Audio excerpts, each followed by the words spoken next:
వాస్తవంలో చాగంటి కోటేశ్వర అంకుల్ గారు, నేను కూడా ఒక హైందవ కుటుంబంలో పుట్టినవాడినే. మీలాంటి వారి కింద నలిగిపోయి మీరే గొప్పవారని అంటున్నప్పుడు విన్నవాడిని, వీళ్ళు గొప్పేటబ్బా అని అనుకున్నప్పుడు అప్పుడు నాకు ఈ మంత్రాలు, శ్లోకాలు లేకపోతే ఈ యొక్క పద్యాలు రావండి. కానీ యేసు ప్రభు నందు మీలాంటి వారికి బుద్ధి చెప్పడానికి, మీరు చెప్తున్న తప్పులను హైందవ సోదరులకి తెలియజెప్పడానికి నేను నేర్చుకున్నాను. మరి వారే ప్రవచనకర్తలని హైందవ సోదరులని మోసం చేస్తూ వారే గొప్పవారని శ్లోకాలు, మంత్రాలు లేకపోతే ఈ యొక్క పద్యాలు బేమే వల్ల వేయగలవని, ఇంకెవరికి చేత కాదని మాట్లాడుతున్నటువంటి చాలామంది ప్రవచనకర్తలు ఈ మధ్యకాలంలో మనకు తారసపడుతూ ఉంటారు. అందులో ప్రముఖులు ఈ మధ్యకాలంలో ఒక వ్యాఖ్యానం చేశారు చాగంటి కోటేశ్వరరావు గారు. ఆయన ఏం మాట్లాడారో ఒకసారి వినండి.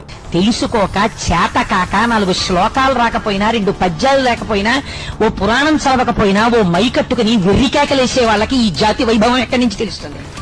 చదివితే తెలుస్తుంది. నీకు రామాయణంలో ఒక శ్లోకం చదవడం వచ్చా? నీకు రామాయణంలో ఒక శ్లోకానికి అర్థం చెప్పడం వచ్చా?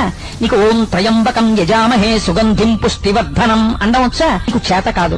నువ్వు నా జాతిని, నా మతాన్ని విమర్శించగలిగిన మొనగాడివా? విన్నారు కదా, చాగంటి కోటేశ్వరరావు గారు ఏదైతే చదివారో అంతటి మగాళ్ళ మీకు తెలుసా అని మాట్లాడారు. ఒక మగాడిగా, క్రైస్తవుడిగా, ఒక మనగాడిగా ఆయన ఏదైతే చదివాడో తోచా తప్పకుండా వల్ల వేసి మీ ముందుకి దాన్ని వినిపించాలని నేను అనుకుంటున్నాను. అదేం చదివాడు ఆయన, నేను వెళ్ళవేస్తున్నాను. ఓం త్రయంబకం యజామహే సుగంధిం పుష్టివర్ధనం. ఓం త్రయంబకం యజామహే సుగంధిం పుష్టివర్ధనం. సరిపోయిందండి. ఇది ఒక పెద్ద ఏదో ఆకాశాన్ని భూమిని ఏదో తలకిందులు చేసేసేటట్టుగా ఇదేదో పెద్ద పలికినోడే మనగాడంటే, మరి నేను మనగాడిని అయినప్పుడు మైకట్టుకొని ఎర్రికేకలు వేస్తారట. మైకట్టుకొని ఎర్రికేకలు కాదు, మైకి పెట్టుకొని మీ వాస్తవాలు, మీరు చేసే తప్పులు, మీ యొక్క తలదిరుసుతనాన్ని ప్రపంచానికి ప్రకటిస్తున్నాం.